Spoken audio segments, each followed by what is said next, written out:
Le bassin bien basculé, les ischions bien étirés.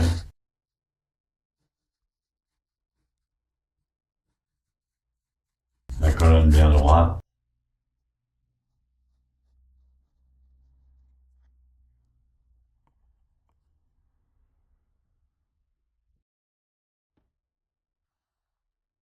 Que vous poussez le ciel avec la tête,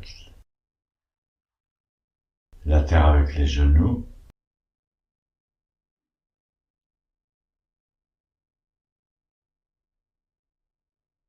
Vous pouvez commencer à observer votre respiration.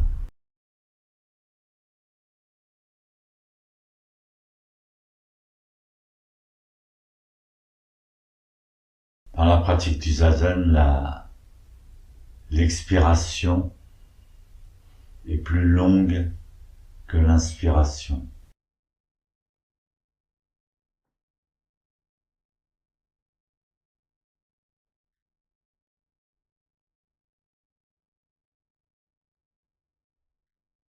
On commence toujours par l'expiration et on termine toujours par l'inspiration.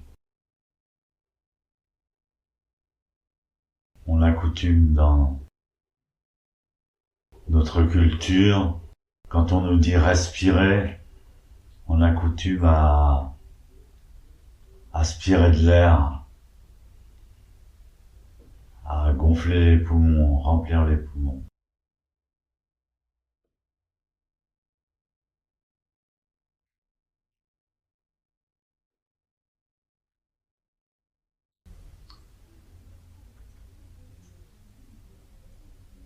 Dans le yoga,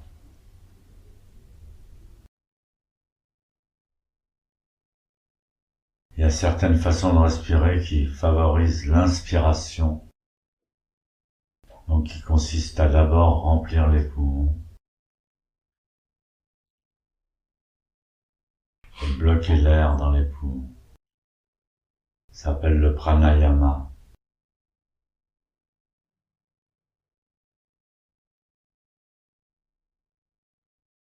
Mais pas pendant le zazen.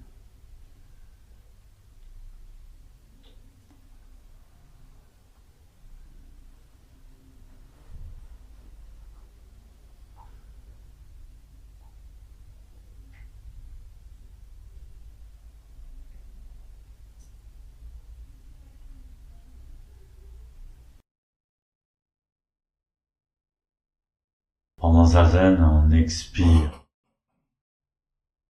longtemps, longtemps, longtemps, longtemps, longtemps, imperceptiblement.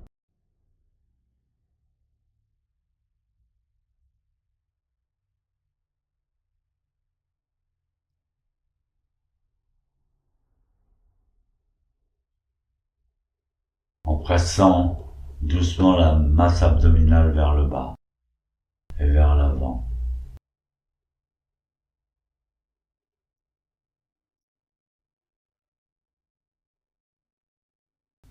À la fin de l'expiration,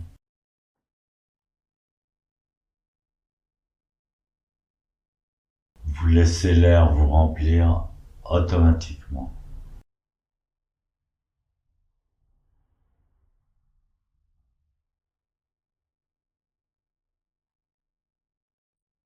Puis vous recommencez une longue, longue, longue expiration. Vous videz les poumons.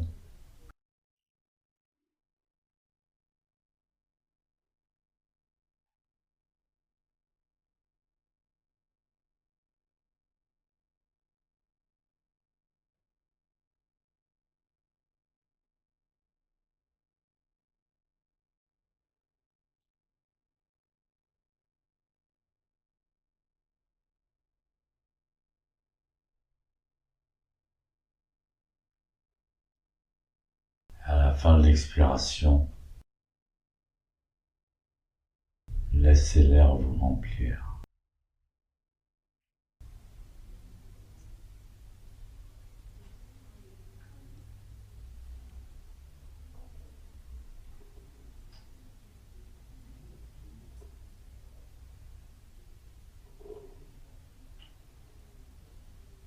Il se peut que qu'il se produise des apnées naturelles, en particulier l'apnée basse. Quand on a vidé ses poumons, on peut rester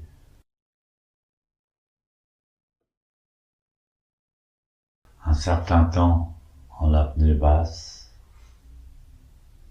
mais sans jamais forcer ni bloquer. Ça doit être inconscient, naturel.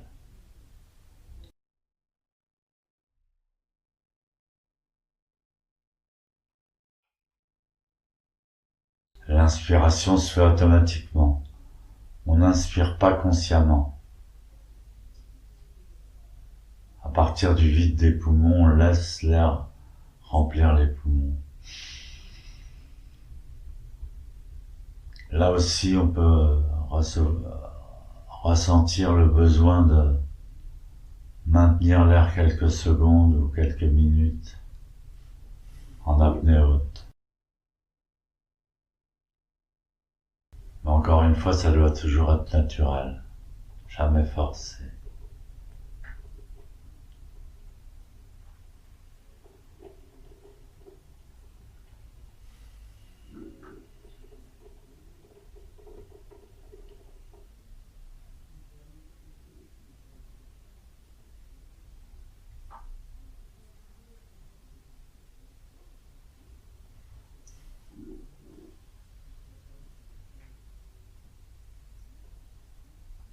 Tant qu'on force,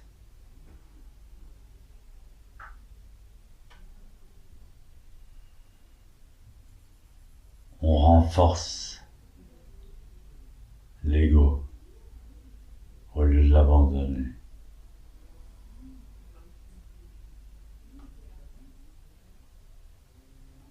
À la fin, le zazen devient une technique.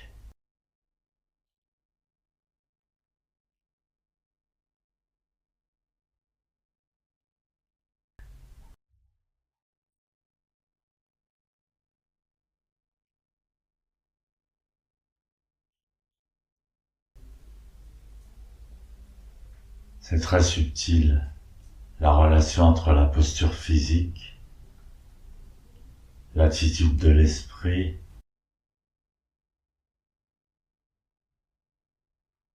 et la respiration. Ces trois éléments sont interdépendants.